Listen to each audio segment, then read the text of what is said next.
रूस के कजान शहर में 22 से 24 अक्टूबर के बीच ब्रिक्स समिट 2024 का आयोजन किया जा रहा है।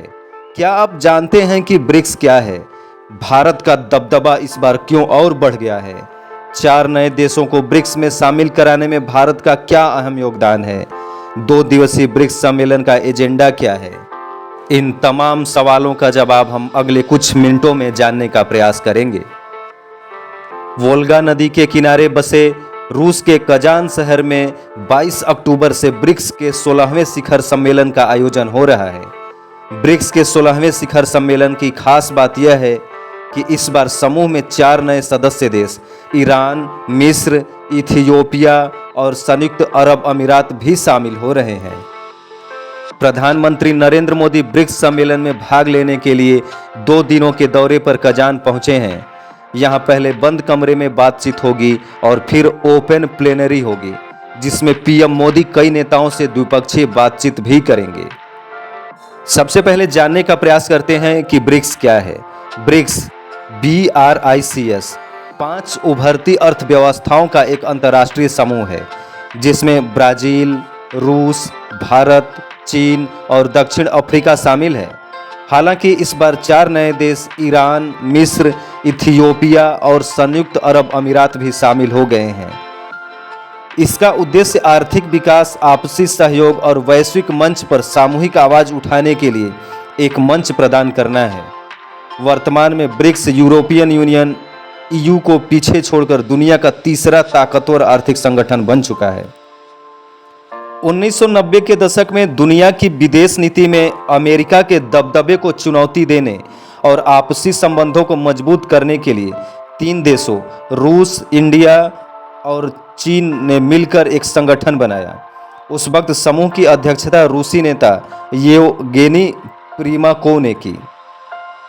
2001 में इन्वेस्टमेंट बैंक गोल्डमैन सैक्स ने 4 देशों ब्राजील, रूस, इंडिया और चाइना को इकोनॉमिक लिहाज से विश्व की सबसे तेज बढ़ती अर्थव्यवस्था बताया था।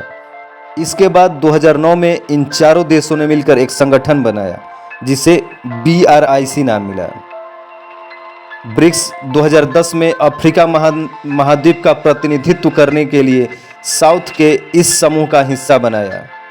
इसी के साथ संगठन का नाम ब्रिक्स BRICS हो गया। इसके बाद यह वैश्विक राजनीतिक और आर्थिक अर्थव्यवस्था में महत्वपूर्ण भूमिका निभा रहा है।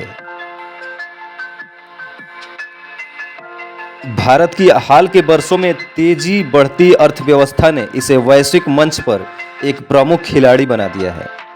साल 2024 के आखिर तक भारत की GDP दुनिया की तीसरी सबसे बड़ी हो सकती है, जिससे इसका प्रभाव भी बढ़ रहा है। भारत का कूटनीतिक संतुलन और नेतृत्व ब्रिक्स में चीन और रूस जैसी शक्तियों के साथ विशेष रूप से अहम है।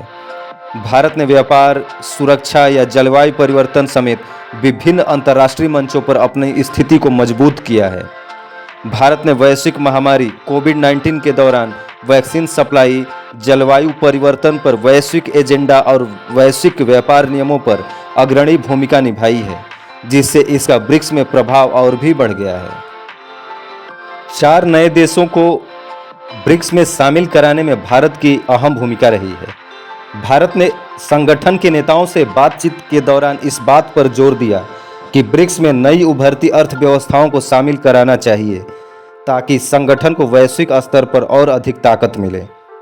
जब नए देशों को समूह में शामिल होने पर सहमति बन गई, तब भारत ने यह सुनिश्चित करने में अहम भूमिका निभाई कि नए सदस्य देश विभिन्न महाद्वीपों से आए। इससे ब्रिक्स की दुनिया में धमक और बढ़ जाएगी। ब्रिक्स में चीन और भारत के बीच खींचातान भी थी, कुछ मुद्दों को लेकर खींचातान भी थी। ब्रिक्स के विस्तार को लेकर कुछ देशों, खासकर चीन और भारत के बीच असहमति भी रही थी। दरअसल चीन ब्रिक्स में अधिक से अधिक विकासशील देशों को शामिल कर अपने प्रभाव को और बढ़ाना चाहता था। चीन पाकिस्तान समेत कई विकासशील देशों को जल्दी से सदस्य बनाना चाहता था, जबकि भारत इस प्रक्रिया में ज्यादा सतर्क था। भारत ब्रिक्स को एक बहुध्रुवी वैश्विक व्यवस्था का समर्थन करने वाला मंच मानता है। ऐसे में भारत नहीं चाहता कि कोई एक देश संगठन पर हावी हो जाए। भारत चाहता था कि नए सदस्य केवल उनके आर्थिक योगदान या भू राजनीतिक स्थिति के आधार पर ही नहीं, बल्कि उनकी लोकतांत्रिक संरचना और समावेशी विकास के सिद्धांतों के आधार पर भी चुने जाएं, ताकि संगठन की आंतरिक संरचना और कार्य प्रणाली पर कोई नकारात्मक प्रभाव न पड़े। भारत का जोर था कि नए सदस्य शामिल करने समय उनके आर्थिक और राजनीतिक दृष्टिकोण पर ध्यान दिया जाए, ताकि ब्रिक्स की प्रभावशीलता और एकजुटता बनी रहे। ब्रिक्स शिखर सम्मेलन में आर्थिक मंदी, मुद्रास्फीति और व्यापार असंतुलन पर चर्चा होगी। संयुक्त राष्ट्र जैसे वैश्विक संगठनों में सुधार की बात पर जोर दिया जाएगा।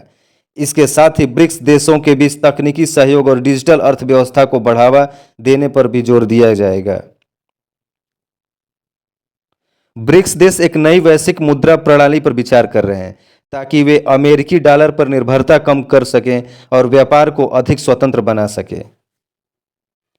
ब्रिक्स में 5 फाउंडर देश और 1 जनवरी 2024 को 4 नए सदस्य देश शामिल होने के बाद अब कुल 9